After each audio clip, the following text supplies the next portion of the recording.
श्रीराम. नमस्कार साधक बंधू भगिनींनो, चैतन्य उपासना या चॅनलवर मी सौ माधुरी कुलकर्णी आपले स्वागत करते.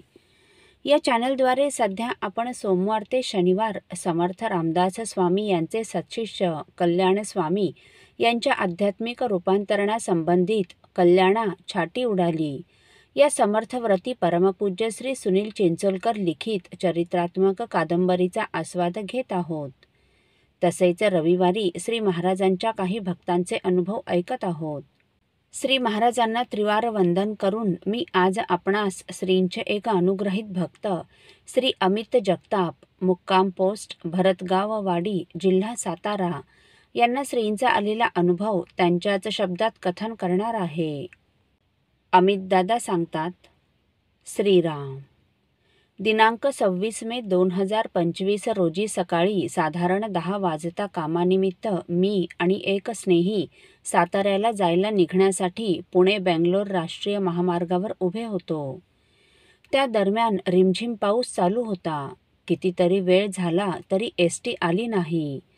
त्याच वेळी एका दुचाकीवरून दोघेजण आमच्या जवळच येऊन थांबले. त्यांची गाडी बंद पडून आमच्याजवळ येऊन थांबली होती. गाडी सुरू करण्यासाठी साधारण 15 ते 20 मिनिटे त्यांचे अथक प्रयत्न सुरू होते, परंतु त्यांच्या प्रयत्नाला यश येत नव्हते.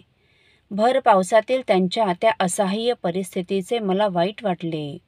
नेहमीप्रमाणेच श्री कृपेने माझ्या हृदयात श्री महाराजांनी दिलेल्या श्रीराम जय राम जय जय राम या त्रयोदशाक्षरी मंत्राचा जप सुरू होता. कसे कोणास ठाऊक, परंतु अचानक सद्गुरू माऊली जवळ असल्याची मला जाणीव झाली व काही प्रेरणा घेऊन मी त्या दोघांकडे त्यांच्या गाडीची चावी मागितली. त्यांनी कशासाठी असे विचारता मी त्यांना तुम्हाला नंतर सांगतो असे म्हणून चावी हातात घेतली व पायातील पादत्राणे बाजूला काढून सद्गुरूंचे स्मरण करून म्हणालो, महाराज, मी जर आपला निस्सीम भक्त असेन, माझी जर आपल्यावर खरी श्रद्धा असेल तर ही गाडी चालू व्हावी अशी मी आपणास विनंती करतो. श्रींना विनंती केल्यावर मी मनातल्या मनात श्रीराम जय राम जय जय राम हा मंत्र 5 वेळा उच्चारला आणि चावी गाडीला लावून सेल्फ स्टार्ट बटन दाबले. आणि काय आश्चर्य, एवढा वेळ अनेक प्रयत्न करून देखील सुरू होत नसलेली ती गाडी एका क्षणात चालू झाली. हे पाहून त्या दोघांना अतिशय आश्चर्य व आनंद वाटला.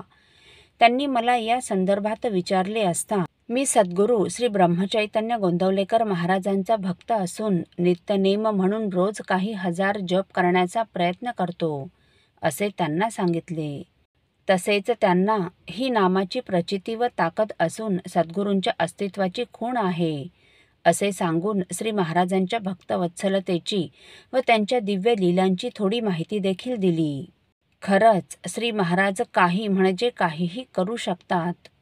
श्री ब्रह्मचैतन्यासारिखा नाही पाहिला. श्रीराम समर्थ. साधक हो, कोणत्याही कीर्तनात अत्यंत आवडीने व मनापासून हार्मोनियम वाजविणाऱ्या अमितदादांचा रोज पहाटे उठून ठराविक संख्या नाम घ्यायचेच असा नियम असून मोठ्या प्रेमाने तो नियम ते पाळण्याचा प्रयत्न करतात. अर्थात श्रींच्या कृपेशिवाय कोणताही नियम पाळला जाणे केवळ अशक्य. श्रींची कृपा होती म्हणूनच तर कामावर जाण्यासाठी एसटीची वाट बघत असलेल्या दादांच्या मनात नाम सुरू होते व जेथे नाम तेथे श्रींचे अस्तित्व असतेच. व याच अस्तित्वाची खूण म्हणून संकटात सापडलेल्या प्रवाशांच्या विषयी मनात करुणा निर्माण झालेल्या अमितदादांना श्रींनी प्रेरणा देऊन ते दुचाकी वाहन त्वरित सुरू करून दिले. असे अनुभव म्हणजे चित्तशुद्धीकडे मार्गक्रमण करणे होय. साधकजन हो, परमार्थात चित्तशुद्धी होणे फार महत्त्वाचे आहे. त्यासाठी स्वतःच्या लौकिक ज्ञानाचा विसर पाडून असीम श्रद्धेने संतांच्या पायी निवांतपणे पडून राहणे हाच उपाय आहे. व अशी संपूर्ण शरणागती साधली तर संत देवाला धरून आपल्याजवळ आणतील एवढे नक्की. श्री म्हणतातच ना, मी तुमचा हात रामाच्या हाती दिल्याशिवाय राहणार नाही. आपल्यासारख्या जडजीवांना संसारसागर तरून जाण्यास मदत करणाऱ्या संतांच्या सद्गुरूंच्या याच महत्तेचे वर्णन करताना संतश्रेष्ठ तुकाराम महाराज म्हणतात, पडोनिया राही उगाच संतांचिये पायी, न लगे पुसणे सांगावे चित्तशुद्ध करी भावे. सहज ते स्थिती उपदेश परयुक्ती, तुका म्हणे भाव जवळी धरुणी आणि देव. श्रीराम समर्थ.